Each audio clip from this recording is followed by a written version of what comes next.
Assalamualaikum warahmatullahi wabarakatuh. Saudaraku yang dirahmati Allah, kesempatan kali ini saya ingin sedikit berbagi pengalaman ya.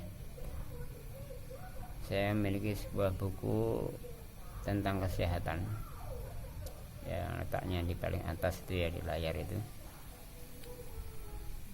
Yang buku ini merupakan buku bestseller yang saya yakin tidak asing bagi Anda semuanya. Ini dia bukunya yang udah sangat terkenal ya, Jurus Sehat Rasulullah, karya Dr. Zaidul Akbar. Ini tampilan sampingnya. Nah, tampilan depannya seperti ini. Jurus Sehat Rasulullah Sallallahu Alaihi Wasallam, hidup sehat menebar manfaat, karya Dr. Zaidul Akbar. Ya, kita zoomkan ke tampilan bagian cover depan. Yang belakang seperti ini penampakannya ya, seperti ini. Buku ini kalau di iklan-iklan ini keren ya, tapi kalau isinya menurut saya sih wajar-wajar saja. Karena apa? Buku ini tidak memiliki resep yang lengkap ya, hanya sebagian saja. Ini bukan resep sebagaimana kita bayangkan ya, bukan resep yang kita bayangkan. Oh, nampaknya resep Rasulullah ada di sini semuanya.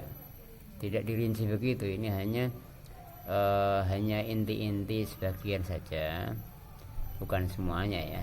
Jadi ini hanya sebagian saja, secara global saja dicantumkan di buku inilah, secara global ya. Memang tampilannya sangat cantik ya. Lihat covernya mengkilat begini ya, mengkilat begini, cantik tampilannya.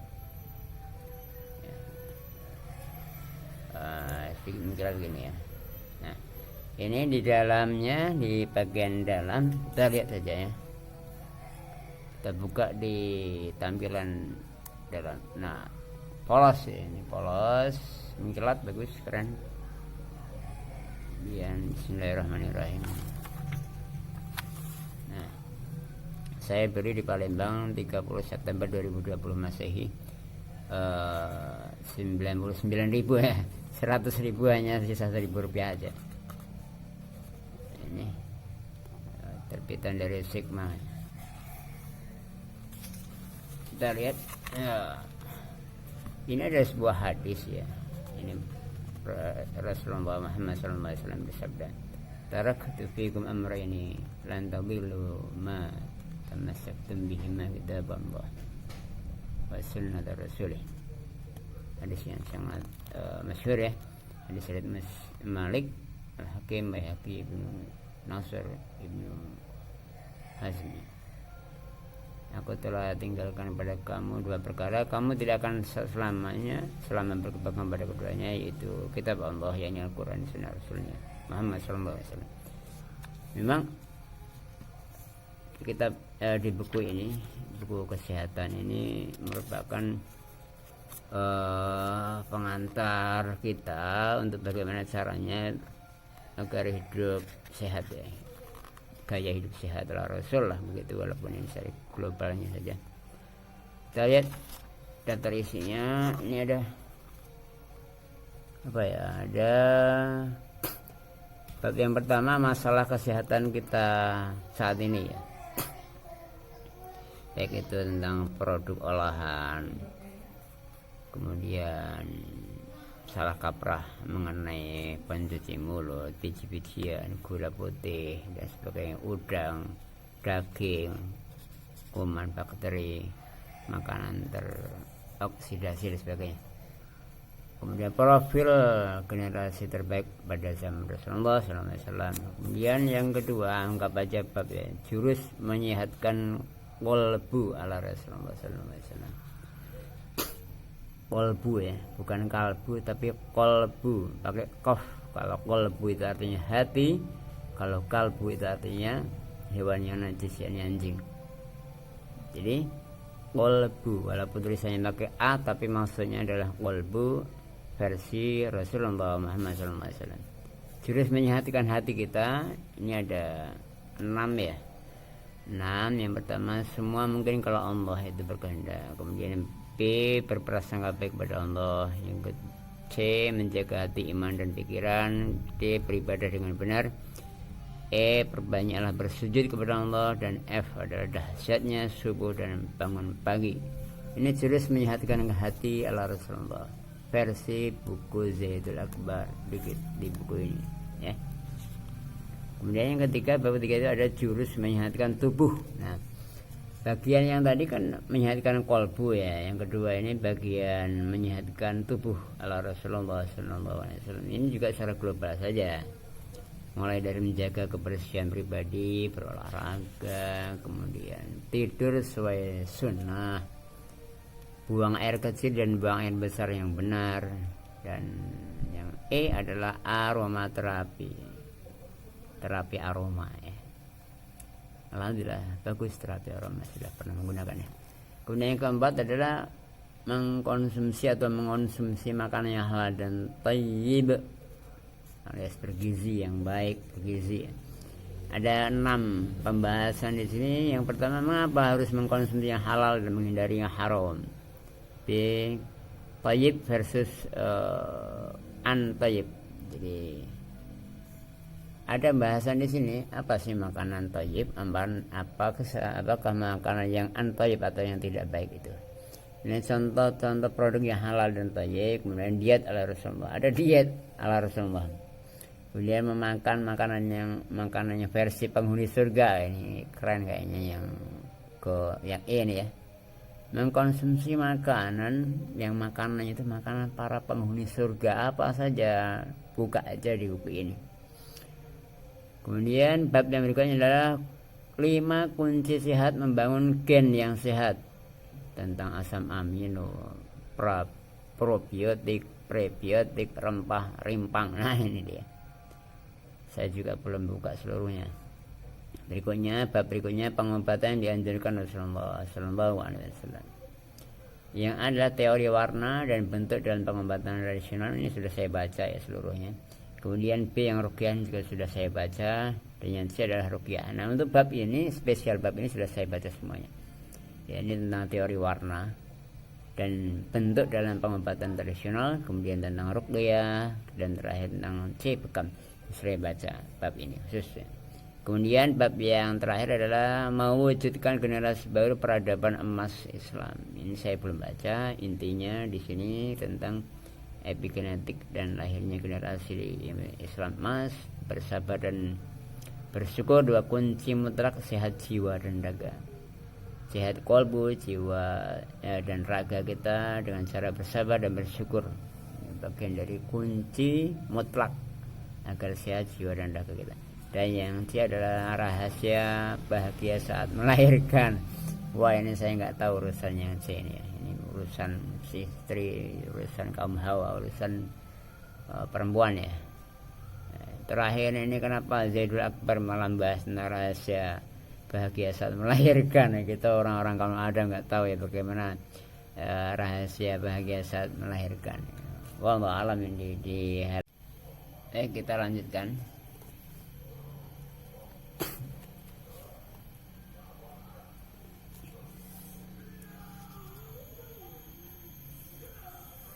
Yang penting ruqyah itu tidak menjurus pada ruqyah yang batil ya, dalam berdasarkan petunjuk para guru kita, asatir kita, mujis kita, yang tentunya tidak berdasarkan dengan hal-hal yang berbau syirik, yang berbau batil, tapi berdasarkan memang pengalaman yang benar-benar teruji, dan itu tidak menyalahi syariat Islam. Banyak cara meruqyahnya, di antaranya ruqyah itu dengan membaca Al-Quran, berzikir, itu di antaranya cara yang dicontohkan Rasulullah Muhammad SAW.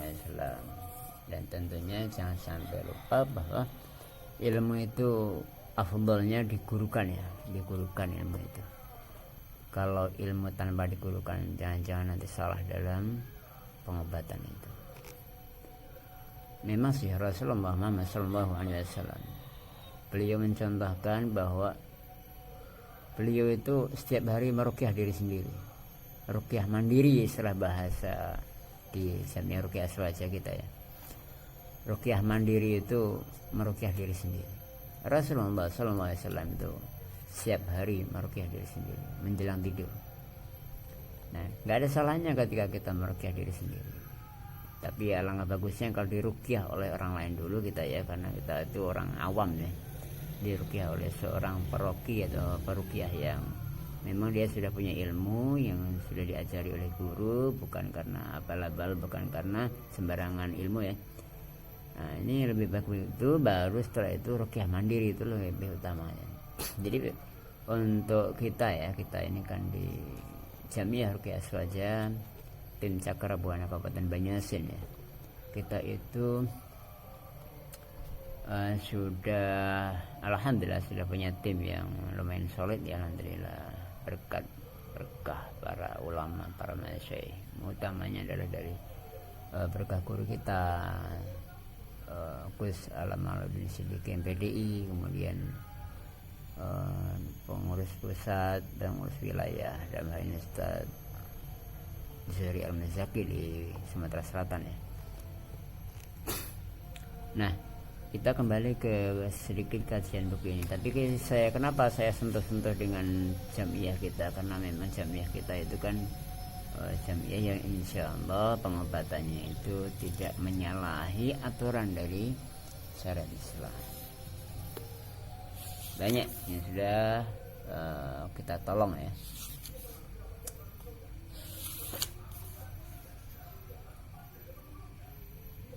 Nah, kemudian kita jangan sampai lupa bahwa juru sehat yang paling pokok itu, kalau menurut kajian saya, menurut pendapat saya ya, yang pokok itu kita mengimani, mempercayai dan meyakini dengan sepenuh hati bahwa Allah lah yang maha berhak untuk menyembuhkan. Siapapun yang meruqyah, siapapun yang mengobati, siapapun yang menjadi wasilah kesembuhan penyakit kita, baik itu penyakit zahir maupun batin, maka hak prerogatif Allah yang menyembuhkan. Ingat sekali lagi, hanya Allah yang maha menyembuhkan segala macam penyakit. Karena likulli da'in dawa, segala suatu penyakit ada obatnya. Obatnya itu yang menurunkan Allah juga. Allah pasti yang menurunkan obatnya, termasuk corona COVID-19 yang sedang ramai diperbincangkan di seluruh dunia ini. Itu fa insyaallah Allah tetap menurunkan obatnya. Saya berharap kepada seluruh yang sempat melihat channel YouTube saya ini, mudah-mudahan dijauhkan dari segala macam penyakit, dijauhkan dari mara bahaya, dijauhkan dari seluruh macam wabak balak, termasuk dijauhkan dari virus corona itu, dan keluarga kita mudah-mudahan disehatkan oleh Allah Subhanahu wa taala. Al-hadiniyah. Al-Fatihah. A'udzubillahi minasyaitonir rajim. Bismillahirrahmanirrahim.